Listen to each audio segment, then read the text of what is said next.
اما بعد فاعوذ باللہ من الشیطان الرجیم بسم اللہ الرحمن الرحیم. انتہائی محترم یقیناً د تاسو په علم کې دا چې نن زموږ مناظره په کومه موضوع باندې ده. څو ورځونه مسلسل چې کوم د میډیا په ذریعې سره په نورو ذریعو سره کومې پراپیګنډې شوې وې، کومې خبرې شوې وې، نن الحمدلله یو بل ته مخامخ ناست و. د هغوی هم علما راغلي دي، موږ هم طالب العلمان مخامخ ناست یو. انشاءالله العزیز زموږ نن مجلس چې کوم 3 غنټو باندې مشتمل دی، زموږ دغه خبره به په خپلې موضوع باندې در نظیر. ټولو نه اول زه خپله دعوه پیش کوم، د خطبې دوران کې انصات او استماع لازم او صلات او کلام مکروه دی. دغه زما دعوه ده.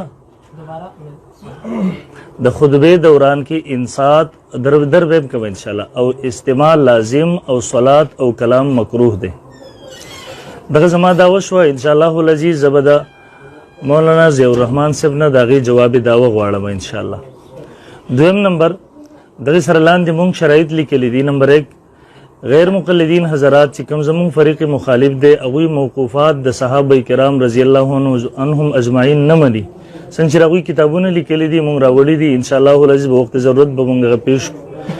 د دې وجې نه به دلیل کې موقوف روایت قطعا نه پیش کوي، نه به موقوف روایت ته لاس وړي.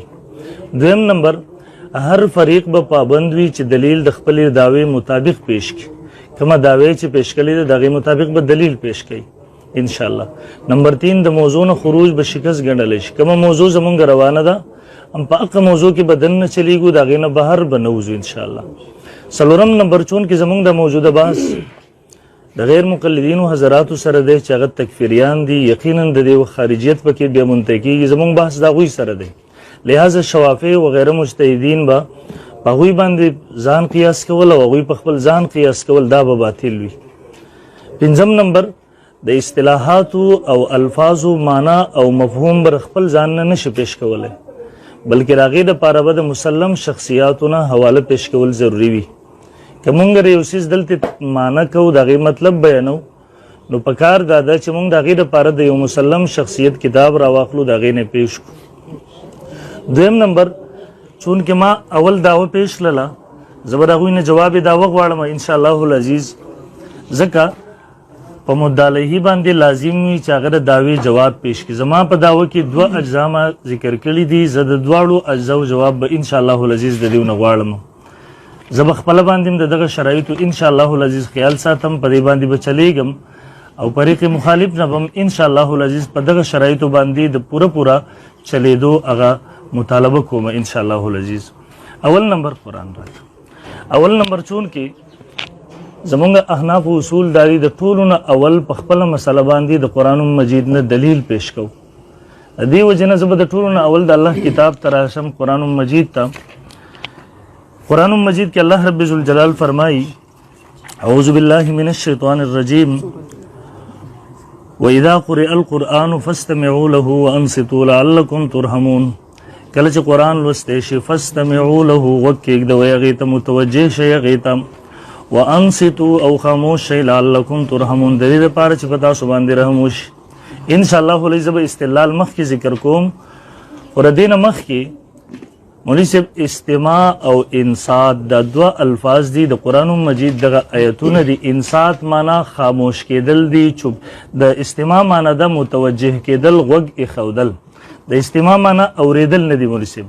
د ټولو نه اول به زه په دغې باندې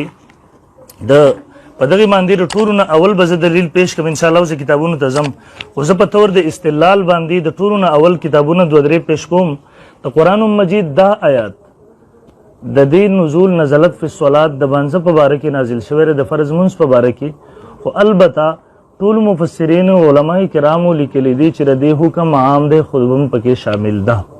چونکې د دې اصل نزول چې هغه د منځ په باره کې شوی دی، البته د دې حکم عام دی. دا زما سره ابن کثیر دی، د دې جلد نمبر 2 دی، صفحه نمبر 373 دارالسلام چاپ دی. وقال شعبة عن منصور سمعت إبراهيم بن أبي حمزة يحدث أنه سمع مجاهدا يقول في هذه الآية وإذا قرئ القرآن فاستمعوا له وأنصتوا قال في الصلاة والخطبة يوم الجمعة. دا د منځ او د جمعې په باره کې نازل دی.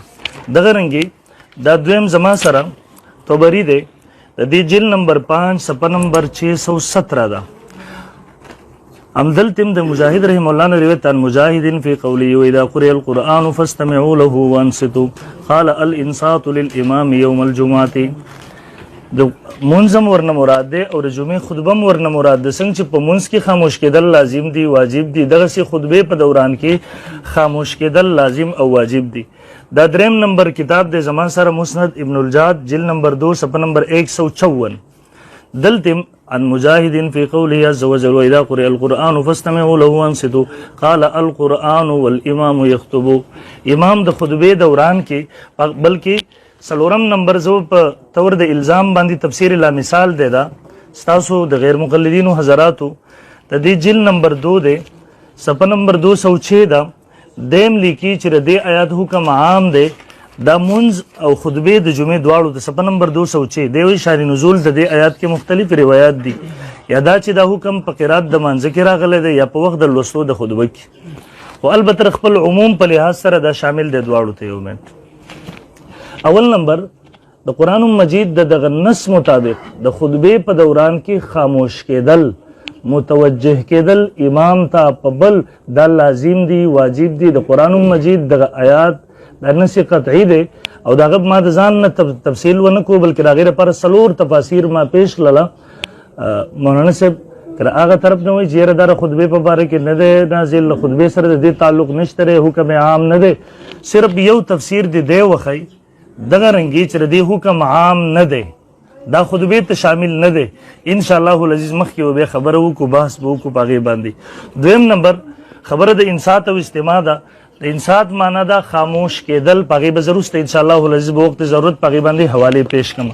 دا زما سره مفردات د امام راغب اصفهانی رحم الله صفحه 244 السکوت مختص بترک الكلام خاموش کېدل کلام پر خودل دغه ته ویل کېږي سکوت دا دویم نمبر زما سره سره دا د استماع معنی کوي صفحه 316 باندې گوش داشتن استماع معنی دا غوږ خودل متوجه کېدل دغه رنګي دریم نمبر زما سره دا مسلم شریف دی د جلد نمبر 1 دی صفحه نمبر د دې 166 دا رسول الله صلی الله علیه وسلم عام عادت معمول بداو چې کله به په یو علاقه باندې حمله کول نو کان یستمع الاذان رسول الله صلی الله علیه وسلم به اذان ته غوږ ایښودو فان سمع اذانا امسکا رسول الله صلی الله علیه وسلم به اذان واوریدو نو بن بشو حمله به نه کول و الا اغاره که اذان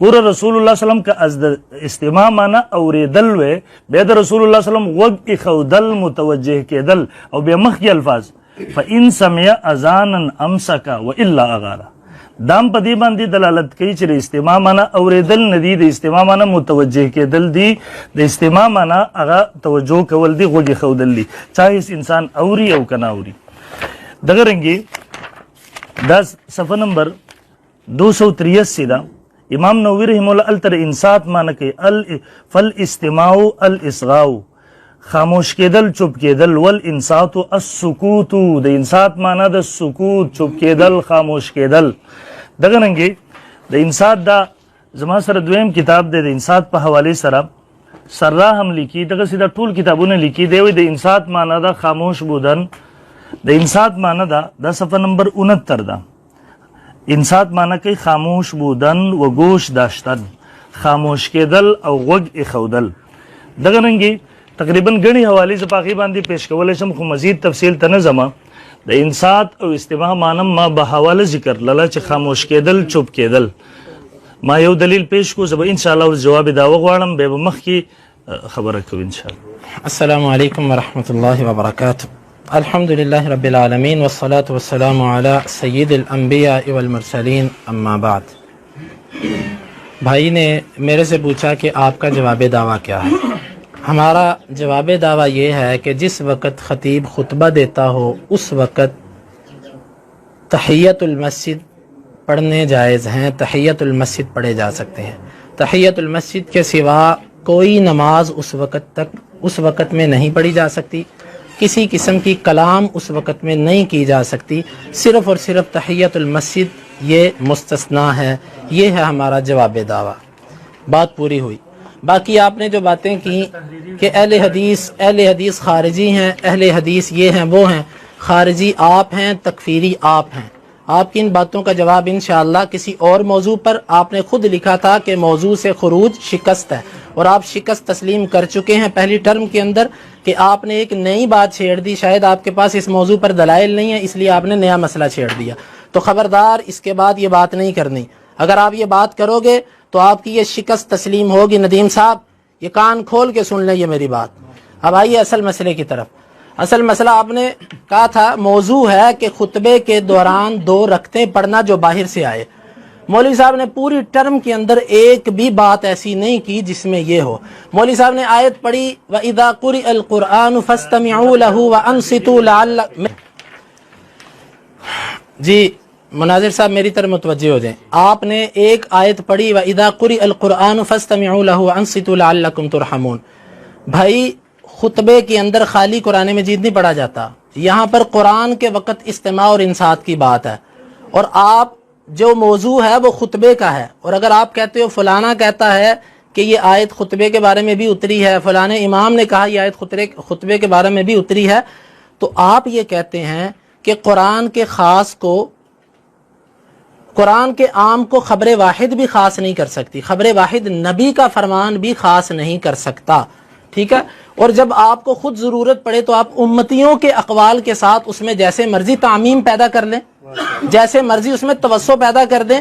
بھائی یہ قوانین کوئی باغیچہ اطفال نہیں ہے کہ جس میں جیسی مرضی چاہو کھیلتے پھرو۔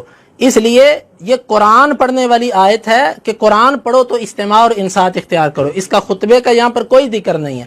دوسری بات آپ نے کہا کہ استماع اور انصات پر جھگڑا نہیں ہے، اختلاف ہے 2 رکعتیں پڑھنے پر۔ 2 رکعتیں پڑھنا استماع اور انصات کے خلاف نہیں ہے۔ آپ یہ پیش کرو کہ جس وقت خطبہ ہو رہا ہو 2 رکعتیں تحیت المسجد ادا نہیں ہو سکتی، آپ کے پاس دلیل ہی کوئی نہیں ہے۔ آپ کو تو یہ آپ نے کہا جی استماع کرو انصات کرو، استماع اور انصات پہ کس کا اختلاف ہے؟ اگر آپ کہتے ہو استماع اور انصات کا معنی ہے کہ بالکل نہ پڑھو تو یہ معنی آپ کا غلط ہے۔ آپ یہ بتائیے، ٹھہریے، آپ یہ بتائیے کہ جس وقت امام قرات کر رہا ہوتا ہے، نماز ہو رہی ہے، پیچھے سے ایک مسبوق آتا ہے جو لیٹ ہو گیا، اب امام قرات کر رہا ہے الحمدللہ رب العالمین الرحمن الرحیم، قرات ہو رہی ہے، اب جو مسبوق ہے وہ آ کے اللہ اکبر کہہ کے نماز میں داخل ہوگا کہ ویسے ہی داخل ہو جائے گا؟ اگر اللہ اکبر کہہ کے وہ نماز میں داخل ہوگا اور آپ کا جو انصات کا معنی جو آپ کرتے ہو، استماع کا معنی جو آپ کرتے ہو، اس میں اس نے اللہ اکبر کہہ کے استماع اور انصات کی مخالفت کر دی کہ نہ کر دی؟ فجر کی نماز کھڑی ہوتی ہے، امام صاحب قرات کر رہے ہیں، مفتی صاحب کا فتویٰ ہوگا کہ ستون کے پیچھے کوئی بھی بندہ فجر کی 2 رکعتیں پڑھ سکتا ہے، فجر کی 2 رکعتیں پڑھنے سے اس نے استماع اور انصات کی مخالفت کر دی کہ نہ کر دی؟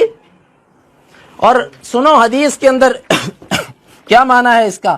ابو ہریرہ رضی اللہ عنہ کہتے ہیں، بخاری کی روایت ہے، کہتے ہیں کہ کان رسول اللہ صلی اللہ علیہ وسلم یسکت بین التکبیر و بین القراءہ اسکاتۃ، پھر کہتے ہیں فقلت لأبی انت و امی یا رسول اللہ اسکاتک بین التکبیر و بین القراءۃ ما تقول، اللہ کے رسول صلی اللہ علیہ وسلم آپ کا جو سکوت ہے، آپ کی جو خاموشی ہے اللہ اکبر کہنے کے بعد اور تکبیر قرات شروع کرنے سے پہلے، اس میں آپ کیا کہتے ہیں؟ آپ نے فرمایا میں کہتا ہوں اللہم باعد بینی و بین خطایایا۔ معلوم ہوا اسقاط کے اندر، سکوت کے اندر قرات ہو سکتی ہے، اس کے اندر قرات ہو سکتی ہے، تبھی آپ بھی قائل ہیں کہ مسبوق جب آئے تو وہ اللہ اکبر کہہ کے اس میں شامل ہو۔ اس لیے وہ دلیل پیش کیجئے کہ جس میں یہ ہو کہ جب امام خطبہ دیتا ہو تو 2 تحیت المسجد رکعات نہیں پڑھنی۔ آپ نے کوئی دلیل اپنی ٹرم کے اندر پیش نہیں کی۔ اب آئیے ہم سے حوالے سنیے۔ بسم اللہ الرحمن الرحیم۔ صحیح البخاری یہ کون سی کتاب ہے جس کے بارے میں اصح الکتب بعد کتاب اللہ تعالی تحت عدیم السماء، یہ مکتبہ رحمانیہ دیوبندیوں کا مکتبہ ہے۔ بھائی یہ آپ ہی کی بات آپ کو سنا رہا ہوں، اپنی طرف سے پیش نہیں کر رہا۔ آپ ہی کے مکتبے والوں نے لکھا ہے کہ زمین کے اوپر آسمان کے نیچے کتاب اللہ کے بعد سب سے صحیح ترین کتاب بخاری ہے۔ بخاری کے اندر حدیث ہے، امام بخاری رحمہ اللہ حدیث لائے ہیں، جلد نمبر 1 صفحہ نمبر 232 اور حدیث کا نمبر ہے 1166۔ حدیث یہ ہے کہ سمعت جابر بن عبد اللہ قال قال رسول اللہ صلی اللہ علیہ وسلم وهو یخطب، میں نے رسول اللہ صلی اللہ علیہ وسلم کو سنا اس حال میں کہ آپ خطبہ دے رہے تھے، آپ نے کیا فرمایا، اذا جاء احدکم، جس وقت تم میں سے کوئی ایک آئے، والامام یخطب، اور امام خطبہ دے رہا ہو، او قد خرج فلیصلی رکعتین، یا امام نکل چکا ہو وہ 2 رکعتیں پڑھے۔ سنیے، جس وقت امام خطبہ دیتا ہو اس وقت رسول اللہ صلی اللہ علیہ وسلم نے فرمایا کہ وہ 2 رکعتیں پڑھے۔ صریح حدیث اللہ کے نبی کی۔ اور توجہ سے بھائی ندیم صاحب، توجہ سے، کیونکہ ہمارا مقصد احقاق حق ہے۔ آپ نے جو آیت پڑھی وہ آیت کس پہ اتری ہے؟ محمد رسول اللہ صلی اللہ علیہ وسلم پہ۔ آپ سے زیادہ اس آیت کی تفسیر محمد رسول اللہ صلی اللہ علیہ وسلم جانتے ہیں۔ اگر اس آیت کا معنی یہ ہوتا کہ 2 رکعتیں تحیۃ المسجد نہیں پڑھی جا سکتی تو کبھی بھی اللہ کے رسول صلی اللہ علیہ وسلم 2 رکعتیں تحیۃ المسجد پڑھنے کا حکم نہ دیتے۔ معلوم ہوتا ہے کہ آپ نے 2 رکعتیں پڑھنے کا جو حکم دیا قرآن کی آیت کے خلاف نہیں ہے۔ نبی صلی اللہ علیہ وسلم قرآن کی آیتوں کی تفسیر کرنے آئے تھے، قرآن کے خلاف باتیں کرنے نہیں آئے۔ اور آپ نے جتنی باتیں پیش کی ہیں یہ یاد رکھیے، ہمارا جھگڑا، ہمارا اختلاف اس مسئلے میں ہے کہ جب کوئی خطیب خطبہ دے رہا ہے، باہر سے ایک بندہ آیا، اس نے آ کر 2 رکعتیں پڑھنی ہیں یا نہیں پڑھنی، اس میں اختلاف ہے۔ ایک بندہ خطیب کے آنے سے پہلے مسجد میں بیٹھا ہوا ہے، اس کے لیے اتفاق ہے کہ وہ 2 رکعتیں نہیں پڑھے گا۔ ایک بندہ خطیب کے خطبہ دینے کے لیے آنے سے پہلے مسجد پہنچ چکا ہے، اس کے لیے لازم ہے کہ وہ خطیب کا خطبہ سنے۔ اختلاف اس میں ہے کہ خطیب پہلے آیا اور مسبوق بعد میں آیا، وہ اس وقت 2 رکعتیں پڑھے گا کہ بیٹھے گا۔ گویا کہ ہمارا جھگڑا خاص ہے، آپ خاص دلیل پیش کریں گے جس میں یہ لفظ ہو کہ امام خطبہ دیتا ہو، کوئی باہر سے آئے تو وہ 2 رکعتیں نہ پڑھے۔ یہ لفظ یہ سنیے، یہ حاشیہ ابن عابدین ہے، اس کے اندر یہ کہتے ہیں اذا قوبل الخاص بالعام، جس وقت خاص کا موازنہ ہو عام کے ساتھ، یراد به ما عدا الخاص، تو اس وقت مراد وہ لی جاتی ہے جو خاص کے علاوہ ہے۔ اور آپ ہی کا قاعدہ ہے، اس کا نوٹ کیجئے، صفحہ نمبر 100 ہے اور جلد نمبر 4، اور آپ کا قاعدہ ہے ما من عام الا خص عنہ البعض، کوئی بھی ایسا عام نہیں ہے مگر اس سے کسی نہ کسی خاص کی تخصیص ہوتی ہے۔ ہم کہتے ہیں آپ جتنی عام روایتیں پیش کرو گے، محمد رسول اللہ صلی اللہ علیہ وسلم نے ان میں سے تحیۃ المسجد 2 رکعات کی تخصیص کر دی ہے، اس لیے خاص کے مقابلے میں خاص دلیل پیش کیجئے گا، عام دلیل پیش کر کے اپنا وقت ضائع مت کیجئے گا اور نہ کسی کو یہاں پر غلط فہمی میں مبتلا کرنے کی کوشش کیجئے گا۔ جی، یہ فیض الباری ہیں جس کے مصنف ہیں علامہ امام العصر شیخ محمد انور کشمیری رحمہ اللہ۔ یہ لکھتے ہیں اذا ورد خاص فی موضع وشملہ العام ایضا وتعارض في الحكمين لا يعتد بهذا العام اصلا ويكون الحكم حكم الخاص، الا ترى ان رفع اليدين اذا ثبت في العيدين خاصا اخذه الحنفية ولم يتركوه بالعمومات۔ محترم، یہ کہتے ہیں کہ جب ایک مسئلہ خاص اللہ کے نبی یا اسلام اس کی تخصیص کر دے، اس مسئلے کو عمومات سے رد نہیں کیا جا سکتا۔ مثال دے کے سمجھایا کہ جس طرح کے عیدین کا رفع الیدین حنفیہ بھی کرتے ہیں، جبکہ عام رفع الیدین نمازوں کے اندر حنفیہ نہیں کرتے۔ وہ کہتے ہیں جب خاص رفع الیدین ہم کرتے ہیں تو خاص رفع الیدین سے عام کی طرف نہیں جایا جا سکتا۔ معلوم ہوتا ہے کہ جو چیز خاص ثابت ہو جائے اس چیز کو عمومی دلائل سے ترک نہیں کیا جا سکتا۔ تو یہ بات اپنے ذہن میں اچھی طرح بٹھائیے میرے بھائی، آپ نے وہ روایت پیش کرنی ہے، صحیح سری ایک روایت آپ نے وہ پیش کرنی ہے کہ جس میں یہ لفظ ہوں۔ پورا ہو گیا ٹائم؟ وسلام علی عباده الذین اصطفى، اما بعد۔ زرطولنا اول رزم ما دعوه پیش کړی و، ما مولانا ضیاء الرحمن صاحب ته ویلو چې جواب دعوه به ما ته راکړي۔ مولوی صاحب دا مناظرې میدان دی، د درس میدان نه دی، تاسو به کم از کم دغومره خبره زده کړې وي چې جواب دعوه د دعوې جواب وي۔ زما په دعوه کې 2 اجزاو که تاسو هغې کې وګورئ، اول نمبر جز زما په دعوه کې و چې د خطبې په دوران کې انصات او استماع لازم او صلات او کلام مکروه دي۔ پکار دا و چې زما د 2 اجزاو جواب یې ما ته راکړی وی، دلته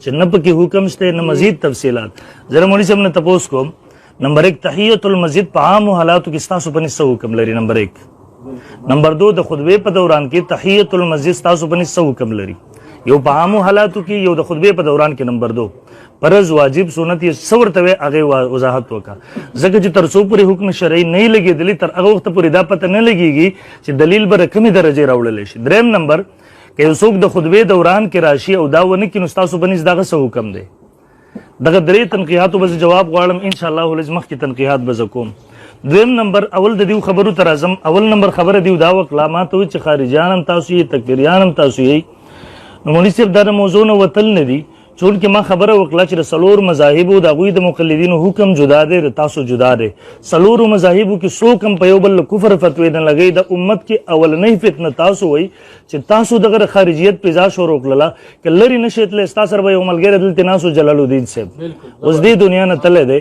د ټولو اولنۍ بیان د غواوره د پاکستان په ادارو په ارتداد او په کفر باندې راغوي د افغانستان نه راغلی دا د داعش قاضی القضات تاسو د اهل حدیث علماء په نسبت دیم داعش والا خارجیان دي دویم نمبر کې ته دغه تم نزي زب ډيري حواله نه در کوم دا صرف الحق سری وګوره ستاره استاد محترم شیخ صاحب د دې صفحه نمبر جل 1 صفحه نمبر 637 دی وی لکه حکومتونه اسلامی بعضی حکومتونه ته اسلامی حکومتونه وای پاکستان تم اسلامی جمهوریه پاکستان وای ایران تم اسلامی جمهوریه ایران وای صرف نمونه دي بادشاہان کفار او زنديقان دي یعنی څومره با اثر خلک دي دغه رنګي حوالی غني پیش کول شم هغه ته نظم چې دغه مسلمانانو تکفیر تاسو کوي حکمرانانو تکفیر تاسو کوي کوم مسلمانان دي هغه تم کافر وي چلو جانې دو دازل دې تفصیل ته نظم دویم نمبر دی وی تاسو نه مسله وچل مسله مې نه چل حضرت صرف تاسو حیثیت میں واضح ہو دریم نمبر دی وی د خطبه په دوران کې خو صرف قرآن مجید نوی الله باندې ما هغه لپاره درې تفاسیر سلورم تفسیر ما تاسو نه اوچت کو چې قال فی الصلاه والخطبه یوم الجمعه ما د امام مجاهد رحم الله قول پیش کو هغه په باره کې خو پته نه لګي باغی باندې د استر کې پټیکلی ما خو قرات خبره نه ده کړې د جمعې د عموم درې تفاسیر سلورم د غیر مقلد تفسیر میں اوچت سلورم نمبر دی وی قرآن خبر واحد تاسو اصول داری ماته وي چې خبر واحد هم د پسرم د قرآن مجید د عام حکم تخصیص نشي کېدی نو ما د تخصیص خبره دلته کړې ده ما دلته خبره نه ده کړې مولوی صاحب زویم د دې آیت نزول د منځ په باره کې شوی دی د خطبه د جمعې په باره کې شوی دی د یو آیات د نزول مطلب دغه دی مفسرین لګیا دي او تر تخصیص او تعمیم په خبره کې تلای پنځم نمبر دی وی انصات او استماع باندې جګړه نه ده جګړه په څه باندې ده جګړه په انصات باندې ده او په استماع باندې ده اگر تما په داو کې در لازمه په داو کې دواړه اجزا ان شاء الله زب دواړه ثابتو مخکې وزو شپږم نمبر دی وی امام مان تپوس کو امام قرات کوي او مسبوق راځي او الله اکبر وی په دې وخت کې خمونی چې ګوره نزلت فی الصلاه مقتدی ته دغه حکم دی خطبه شروع ده الته یو کس ناشته په دې دوران کې هغه ته حکم دی د خاموش کېدو د غوږ ایښودو د متوجه کېدو دی وخت کې هغه مونږ ته داخل شوی نه دی الله اکبر وی په دې سره مونږ ته داخل شو دغه حکم ورته متوجه شو یو خبره مولوی صاحب دویم نمبر د زمانه تپوس کوي سحر په منځ کې فلا د موضوع نه خارج بهر لاړو او داسې سوالات په دې سره ستا مدعا نه ثابتېږي نه د هغې سره څه تعلق شته به بخاري شریف راواغستو وایي اصح الکتب بعد کتاب الله ستاسو پلان کې نو دا دی د مکتبو والا خبر ده ستا اصول صرف قرآن دی یا حدیث دی یا خو قرآن کې وخایه چې بخاري اصح الکتب دی یا حدیثو کې وخایه د امتی طرف ته مزه ځکه چې دغه ستاسو بنس تقلید دی او شرک کوي یعنی نن تا د یو مکتبې والا د یو تجارتي سړي تقلید پاغې کې کو باغې کې ور روان شي په خپل اصول مطابق مشرک وګرځېدی که قرآن کې خو علم کې دغه بخاري تا کولاو کړی اعلان در ابن همام رحم الله قول موجود دی چې دا سینه زوري ده لا يجوز فيه التقلید دغه بخاري کې دنه له کولاو کو دنه مکتبو والا په خبرو پسې روان دي دا توفیق درته نه ملاوي چې بخاري کولاو کوي نه هم نمبر دی وای حدیث پیش کو او راغې نه وروسته هغه حدیث تفصیل ته زه راځم، خو راغې نه وروسته ما ته دا آیات په چا باندې نازل شوی دی؟ په محمد رسول الله صلی الله علیه وسلم باندې نازل شوی دی، او بیا د هغې دپاره روایت راواغستو. نو که دی د دغه حدیث په باره کې ښودی شي چې دا د دې آیات په تفسیر کې رسول الله صلی الله علیه وسلم فرمایلی دی، یا د صحابي قول ښودی شي، یا د تابعي ښودی شي، یا د تبع تابعي ښودی شي، بسم الله که میدان کې پیش کړه. که نه شي ښودی نو دا د خپل طرف نه تفسیر بې رایې مه کوه مولوي صاحب. د دغه د قرآن مجید د دې آیات نزول د دې نه وروسته شوی، انشاءالله زه هغه وروسته تفصیل پیش کوم. د قرآن مجید د دې آیات د دې حکم په نازلېدو سره د دې نه مخکې څومره احکامات په دې باره کې راغلي وو ټول منسوخ ګرځېدلي، وروسته به حواله پیش کوم انشاءالله. په اخره کې بیا دی ما ته وایي ته به خاص دلیل نه پیش کړې. دا اول نمبر واخله ستا فتاوی حصاریه د دې صفحه نمبر 12 دی وایي نیل الاوتار د قاضي شوکاني صاحب چې تاسو مشر دی هغه حواله پیش کوي. جل نمبر 2 صفحہ 216 میں ہے بناء العام علی الخاص واجب کما تقرر فی الاصول، اور جل 2 صفحہ نمبر 193 میں ہے حمل المطلق علی المقید واجب علی ما هو الحق فی الاصول. یعنی علم اصول میں یہ قاعدہ مقرر ہو چکا ہے کہ عام کے بنا خاص پر اور مطلق کے مقید پر رکھنی واجب ہے. لکھپل کتابوں نے وګوره مولوی صاحب انشاءاللہ ورکی کتاب ورک. دویم نمبر دې چې کوم حدیث پیش کو مولوی صاحب د ټولو نه اول قرآن ته لاس ور نه وړو. کاش که مولوی صاحب ویلي وی چې زما په سر باندې دلته قرآن لاس نه زما په سر لاس نه ایږدي. دویم نمبر کوم روایت مولوی صاحب پیش کو د دغه روایت مولوی صاحب دغه شعبه تفرد دی او د عمرو ابن دینار نه په دغه مذکوره الفاظ سره روایت نقل کولو کې د توهم شوی دی. په اصل کې دا د حضرت سلیک رضی الله عنه واقعه ده چې په غلطۍ سره ورنه هغوی قولي حدیث جوړ کړی دی. او دا خبره زه نه کومه، دا امام دارقطنی رحمه الله په خپل کتاب کم چې په بخاری مسلم لیکلی دی کم روایات دغه متکلم فیه دي، هغه روایات د دې صفحه نمبر 386 کې عن جابر اذا جاء احدكم والامام يخطب ام دغه روایت نقل کوي. امدا د بخاری په هغه روایاتو کې دی چې امام بخاری رحمه الله مسلم په هغه روایاتو کې دی چې دا متکلم فیه دی، دلته خطا شوی دی دغه نه ورې کوله. دریم نمبر دا روایت مولوی صاحب د قرآن مجید آیات ما پیش کو ردی بارے کې نس قطعی میں پیش کو استاد استدلال پیش نظر دار هغه معارض دی. دویم نمبر د خلفای راشدین او صحابه کرام رضی الله عنهم اجمعین عمل ز پیش کوما چې هغوی دا د دین خلق من کول د مکروه غنو د بد غنو د دین خلق من کول. الان کې خلفای راشدین زم د تانه تبوس کوم قرآن نبی علیہ الصلوۃ والسلام نه خلفای راشدین او صحابه کرام وز د کړه دي، احادیث د نبی علیہ السلام نه نقل کوون کې صحابه کرام رضی الله عنهم اجمعین دي چې کله هغوی د یو آیات مطلب څنګه هغوی را تبینې د روافض غونډه کار بنه کو چې صحابه فهم شاته واترته د خلفای راشدین فهم شاته ورزو. ان شاء الله العزیز غرست پیش کوم چې خلفای راشدین هم د خطبه په دوران کې من کلام دا مکروه غنو څنګه چې زما دا ود ان شاء الله رسته پر اعظم. پنځم نمبر که چرته تطبیق طریقه اختیار لشي نو دا به ویل شي چې ول امام یخطبون مراد یرید الامام ان یخطبا چې کله او که چرته ترجیح طریقه اختیار لشي نو بیا روایت د نه په سو وجو سره راجح دي. ان شاء الله زبا غرست پیش کوم. نمبر 1 محرم او مبیح کې تعارض په وخت کې محرم لره ترجیح ورکول شي. دویم روایت د نه مؤید بالقران دي مؤید بالقران دي. دریم نمبر روایت د نه مؤید بالاصول الکلیه دي. څلورم نمبر روایت د نه مؤید بتعامل الصحابه والتابعین دي. پنځم نمبر په دې باندې عمل کولو کې احتیاط هم زیات دی. شپږم نمبر پاغي باندې وروسته ان شاء الله العزیز تفصیل تر اعظم. خو ما د مولوی صاحب نه تپوس کړو په خپل داوا باندې مولوی صاحب تر اوسه پورې نه جواب داوا ما ترا کړی دا نه پاغي حکم شرعي لګول دی. ما په خپل داوا باندې اول نمبر دلیل د قران نه پیش کړو، زه دویم نمبر دلیل د بخاری شریف نه پیش کوم کوم چې مولوی صاحب د اصح الکتب دی جلد نمبر 1 صفحه 192 رحمانی چاپ دی صفحه نمبر 192 روایت دے حضرت سلمان رضی اللہ عنہ قال قال النبي صلی اللہ علیہ وسلم لا يغتسل رجل يوم الجمعة ويطهر ما استطاع من طور ويدهن من دونه او يمس من طيب بيته ثم يخرج دے غسل وکی کپڑے برابر کی بیا روزی فلا يفرق بين اثنين دو کسانو په منځ کې جداوالی نه راولي ثم يصلي بیا منځ کې ما کتب له هغه چې در لپاره مقرر شوی ثم ينصت بيد خاموشي اذا تكلم الامام چې امام خطبه شروع کی الا غفر له ما بينه وبين الجمعه الاخرى. دا دریم نمبر دلیل ز په خپل داو باندې پیش کوم ورکول. دا دریم نمبر صحیح ابن خزیمه. نحمده ونستعینه ونصلی علی رسوله الکریم اما بعد. دیکھو میں پھر آپ کو وارننگ دے رہا ہوں، آپ موضوع سے خروج کر رہے ہیں. آپ نے 3 باب میں موضوع سے خروج کیا. نمبر 1 آپ نے کہا کہ تحیت المسجد کا کیا حکم ہے.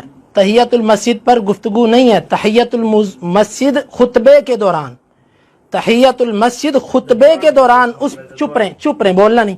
تحیت المسجد خطبے کے دوران وہ موضوع ہے. مولوی صاحب آپ کو اتنا بھی نہیں پتا آگے مناظرہ کرنے کے لیے؟ کم از کم اتنا تو سمجھ لیتے کسی سے کہ موضوع کیا ہے. واہ ہوئے کیسے فقیہان حرم پیدا. دوسری بات انہوں نے کہا کہ مذاہب اربعہ میں سے کسی نے کسی کی تکفیر نہیں کی.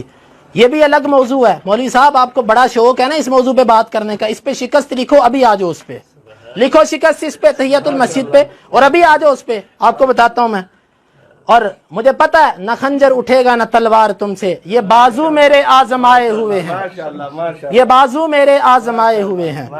اور پھر آگے کہتے ہیں کہ شیخ جلال کا نام لے کر کہا انہوں نے تکفیر کی. مولوی صاحب تکفیر کے 2 کلپ آپ کے میری جیب میں ابھی بھی پڑے ہوئے ہیں. جماعت اسلامی کو آپ نے یہودیوں کا ایجنٹ کہا، آپ نے عمران خان کی حکومت پر دھرنا دیا.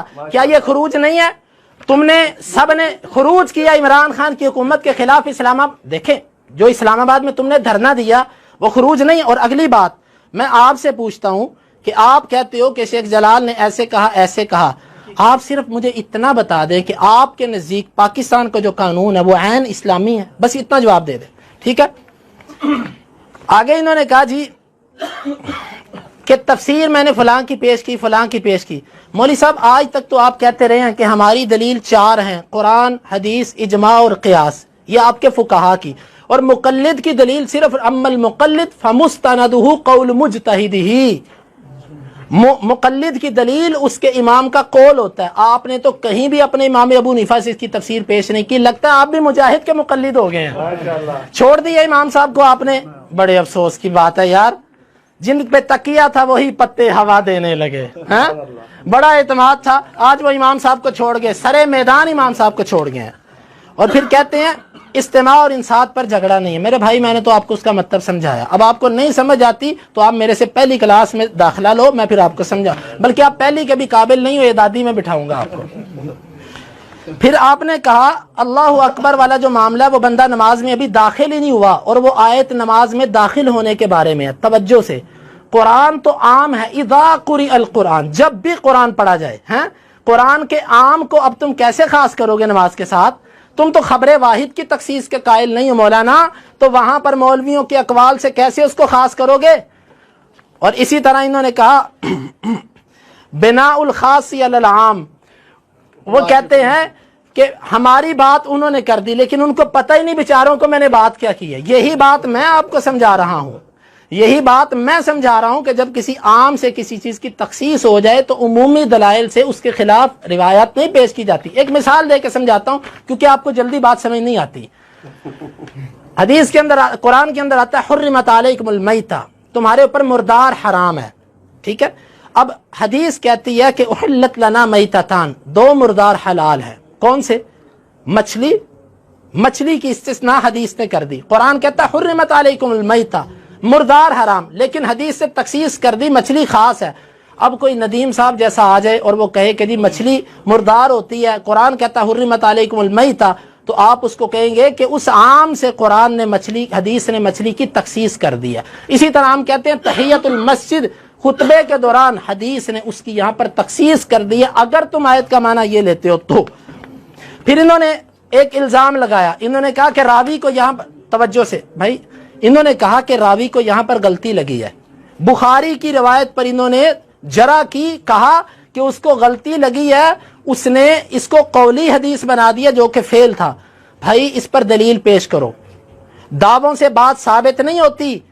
چھوٹا منہ بڑی بات. بخاری پر یہ کہہ دینا کہ بخاری کے راوی کو غلطی لگی ہے، یہ ثابت کرو. شاہ ولی اللہ کہتے ہیں وَمَن يُحَوِّنُ أَمْرَهُمَا فَهُوَ مُبْتَدِعٌ مُتَّبِعٌ غَيْرَ سَبِيلِ الْمُؤْمِنِينَ. حجت اللہ البالغہ جو بخاری اور مسلم کے معاملے کی توہین کرتا ہے وہ بدعتی ہے، وہ بدعتی ہے اور مسلمانوں کے رستے سے ہٹ کے چلنے والا ہے. اس لیے بخاری کی روایت پر اگر جرا کی تو یا تو دلیل پیش کرو یا تصریح. باقی رہا الالزامات والتتبع، یہ جو آپ نے پیش کی ہے کتاب، اس پر جو امام دارقطنی رحمہ اللہ نے جو لکھا ہے اس کا جواب ابن حجر نے ہدی الساری کے اندر تفصیلی دیا ہے، شاید آپ کا اس سے واسطہ نہ ہو. آپ دیکھ رہے اس میں کوئی ایسی بات نہیں ہے جس میں بخاری پر کوئی الزام آتا ہو، میری روایت اپنی جگہ پر قائم ہے.